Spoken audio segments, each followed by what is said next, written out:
দিতেই হবে মা। লাখো লাখো শহীদ কেন রক্ত দিল, এই কি তাদের স্বপ্ন ছিল? জবাব তোমায় দিতেই হবে মা গো, জবাব তোমায় দিতেই হবে মা। তোমার রক্তে ভেজা এই না মাটি, জীবন দিয়ে রাখবো খাঁটি। শপথ নিলাম আজকে তরুণ ছাত্র ছাত্রী দল, মা। ৭১-এর মা জননী,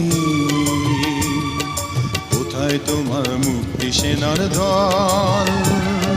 ৭১-এর মা জননী,